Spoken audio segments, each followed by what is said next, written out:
Hello and welcome, Red Devils United. Aashish and Sagar. We are back on the Red Devils magazine show for the new Premier League season 2020-2021. We've got some amazing updates for you. Well, not so amazing if you're thinking about Jadon Sancho, but still amazing if you're thinking about Manchester United. Stay tuned to know more. And as always, Red Devils United, please subscribe to our channel, spread the word with every Man United fan that you know. Give us a like if you like our thoughts, and do not forget to share your opinions in the comments section below.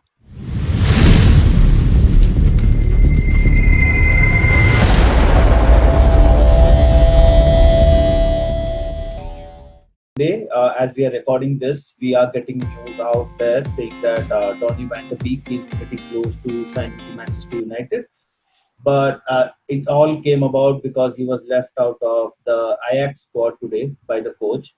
And he mentioned in one of the press conferences saying that there have been some recent developments around Van de Beek, because of which he was not selected for the game. And that led to mass hysteria among United fans, where everyone came to believe that we are pretty close to signing him. And I am just taking a look at Fabrizio Romano's tweet, which he put out like 10 minutes back. And he is saying that Manchester United have been in contact with him for Don a and couple of Fabrizio. months. Yeah, for a couple of months now. And Barcelona are denying any contact, any interest in Van de Beek. So I think United are the only interested party at this moment, and they are expecting a bid to go in any time now. So that's pretty positive. But again, it all boils down to the fact that we don't do deals as swiftly as But possible. Donny van de Beek, you said, can be an amazing Yeah, player in the absolutely. midfield and will give us an exciting option. Imagine Donny van de Beek with Pogba instead of, Matic playing in that position. We'll be more functional and mobile as a squad. Absolutely. All right, Saga. So, Jadon Sancho, that guy is still in Germany, started preseason with Borussia Dortmund, with Ed Woodward nowhere to be seen in and around the deal. Yes. What do you think about that? I mean, after Sevilla defeat, everybody was hoping that would be the big news, but the big Yeah. news is we are not, even a little bit closer to what Borussia Dortmund's asking. Yes. Everything around Sancho has been the same. Like you mentioned, after the Europa League final, we were expecting some movement from United in terms of signings, where the board would back Solskjaer to provide him with more resources up top on the right hand side. But we haven't seen anything as of now.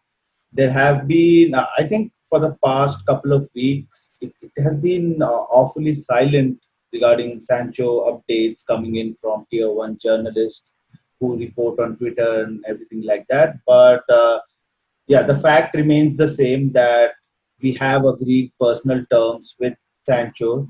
We have known this for like 4 weeks now, but the only factor which is the difference between Manchester United and Dortmund is the fees that Dortmund are demanding. That's close to 120 million euros, I guess. And United are looking to structure that deal in a feasible way. But I don't see anything rapidly happening in terms of Sancho in the coming weeks. But I am hopeful that we will get Sancho for sure, because United have been linked to him very, uh, I think, very openly, very publicly. And if we don't get him, it's going to be embarrassing for us United fans and the club as well. So I'm not sure what your thoughts are. Are you still confident that we are going to get Sancho this summer? Because United are putting out comments saying that we are relaxed in this transfer window. We are not taking things in a very expedited way. So, what are your thoughts about that? Like for me, well, thanks for sharing your thoughts Mhm. first. But for me, this is really interesting, but in a very sad way. Yes. Man United is back in the Champions League, and we had a chance to win the Europa League this year.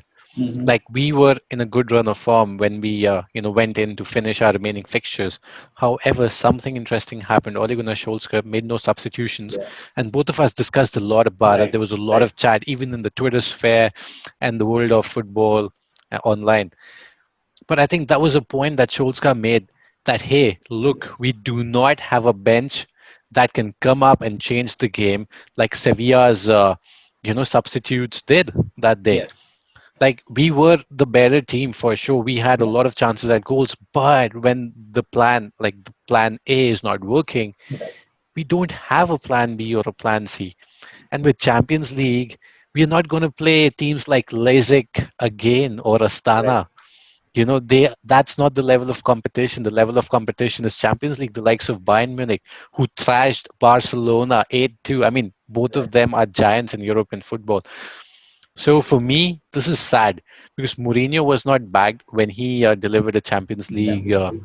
Yes. performance in 2017-18 season where we finished second every position because they know they're in the Champions League. They were Yes. thrashed 4-0 by Bayern Munich and I think 3-0 in the first leg. Right. They realized that they needed the quality signings to compete with those teams. This Right. is what I'm talking about. Why don't we back our manager Yeah. when we make the Champions League? Because now whatever we do will set us up for the next year. If we don't Right. get in players, we again go back to the same position that we were in when Mourinho was sacked. And I'm sorry for Ole Gunnar Solskjaer now, that this Yeah. guy has shown a lot of heart for the club that he loves, but the board is not It's backing him. not. Yeah. Yeah. I think if this trend keeps on continuing, we would definitely see Solskjaer getting the sack because he'll not have the quality bench behind him. He'll not have those players because we know that players are going to get some kind of injury going into the games because we know Martial typically gets injured. Rashford, I think there's news coming out that he has been injured after getting picked in the England squad. Yeah. So those are some of the things we have to keep in mind. And Solskjaer definitely needs some kind of backing, some kind of investment going into the squad and going into the new season because, like you mentioned, Chelsea have, I think, bought a whole new team at this moment, and they still are getting linked with a couple of players they are looking to bring in.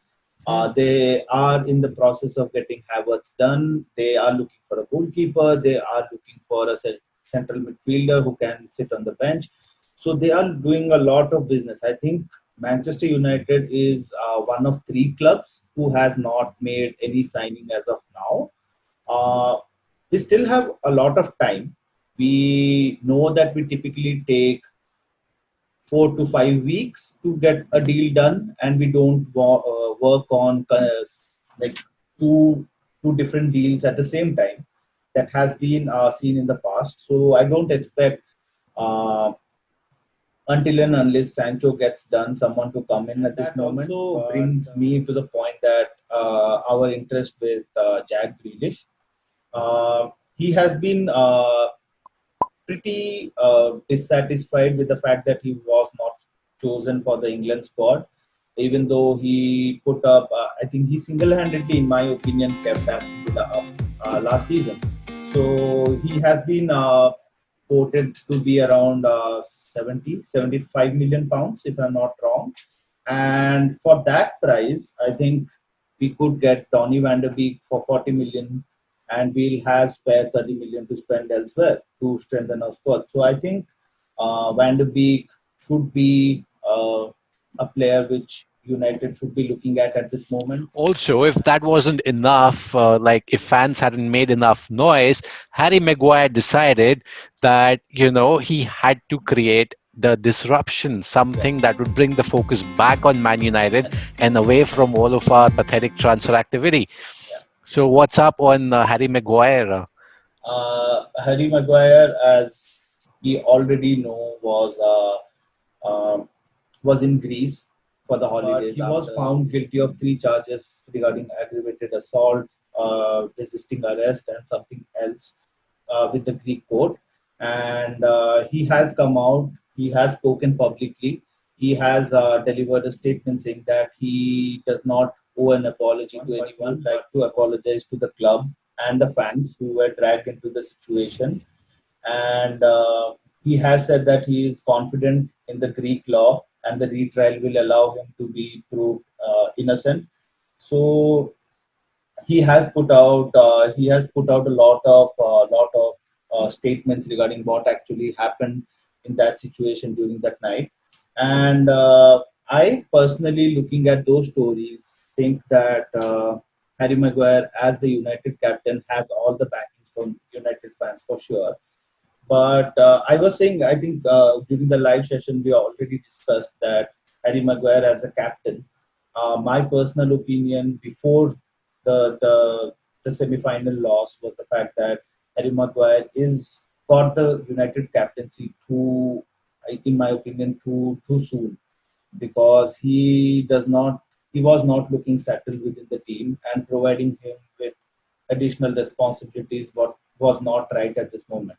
So I already wanted him not to be the captain of Manchester United.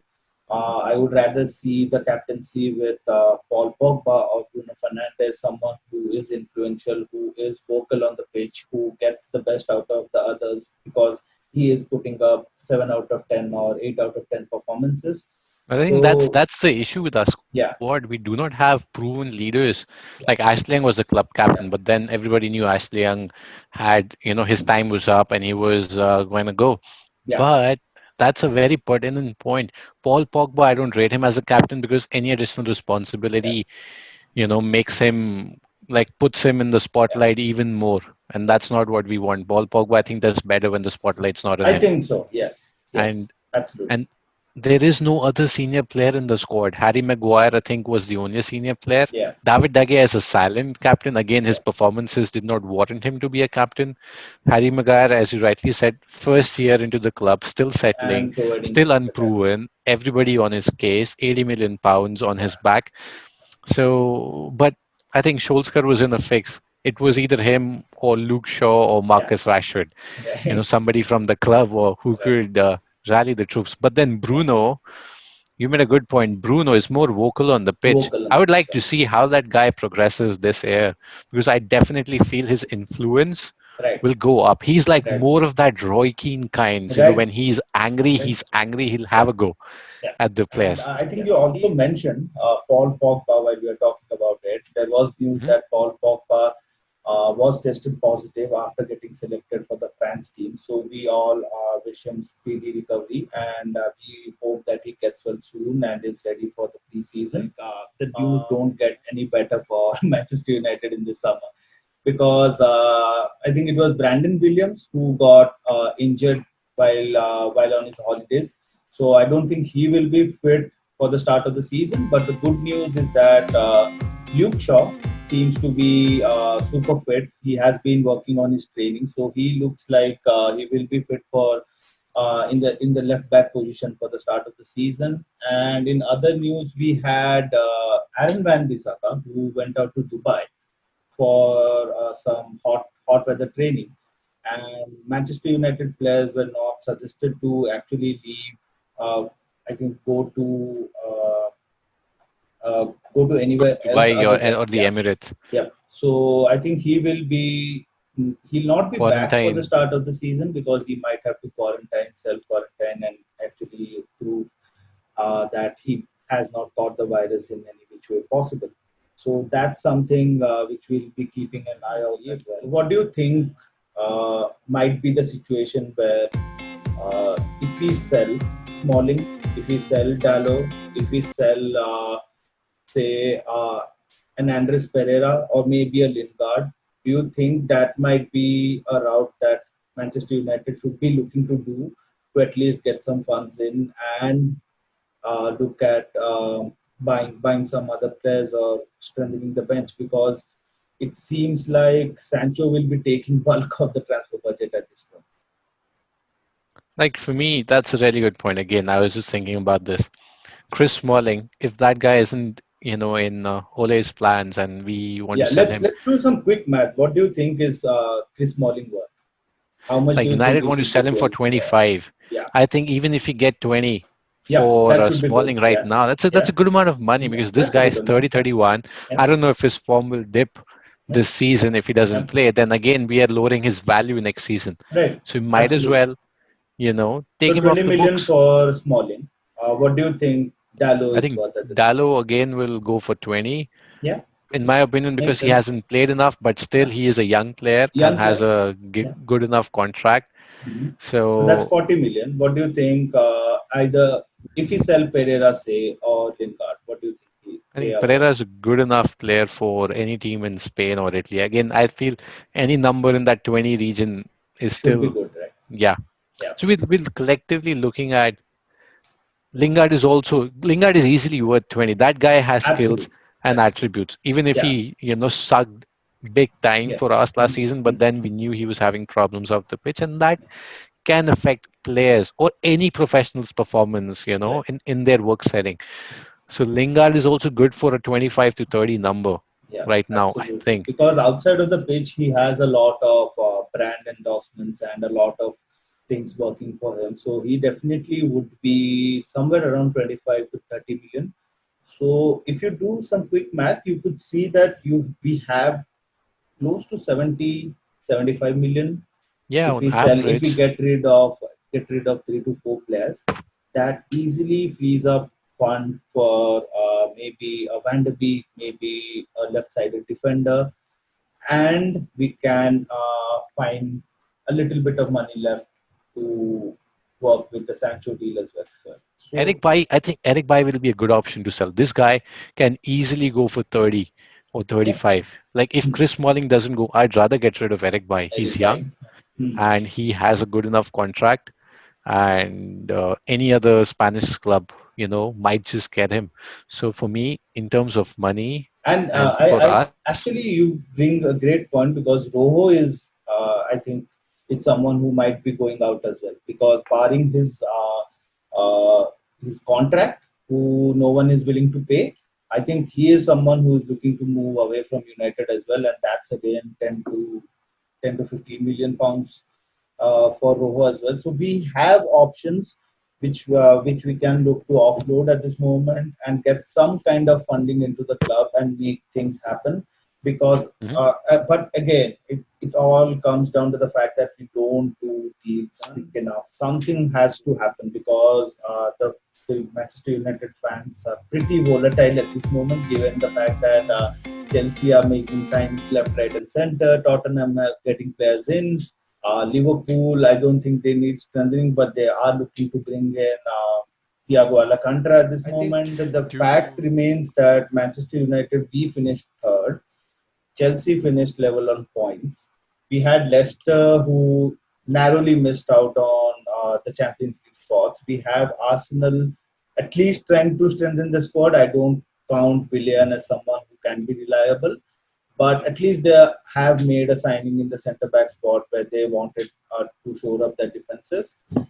We are seeing clubs in and around Manchester United who are trying to close that gap to Liverpool and Manchester City, and Manchester City are also making signings. So it really baffles me the fact that Manchester United have not made a single signing or even an effort to get someone in.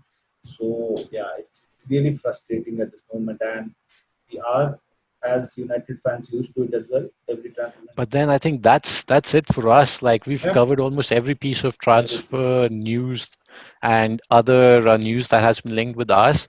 However, Red Devils United, we'll be looking at more analysis as well now, not just news and opinions, but Right. an analysis of a player, who might fit United's DNA. And as we so proudly said, youth, courage, action, glory. But we'll be doing all of those analysis, Yeah. and we'd be happy to know more of your comments and opinions about our shows ahead. And until next time, please subscribe our channel. Let us know what you think about the transfer activity. Who do you want to see at United play next season? Who do you want to see wear this badge on their chest when we walk out on the field on a first game day? And press the bell icon to be notified of our video every time we put it up on YouTube. Go to the Red Letter blog to look up on some interesting historical or fan news about clubs. And as always, spread the love and stay safe. Make sure you subscribe to the channel and also press the bell icon to stay updated on all the latest happenings regarding Manchester United.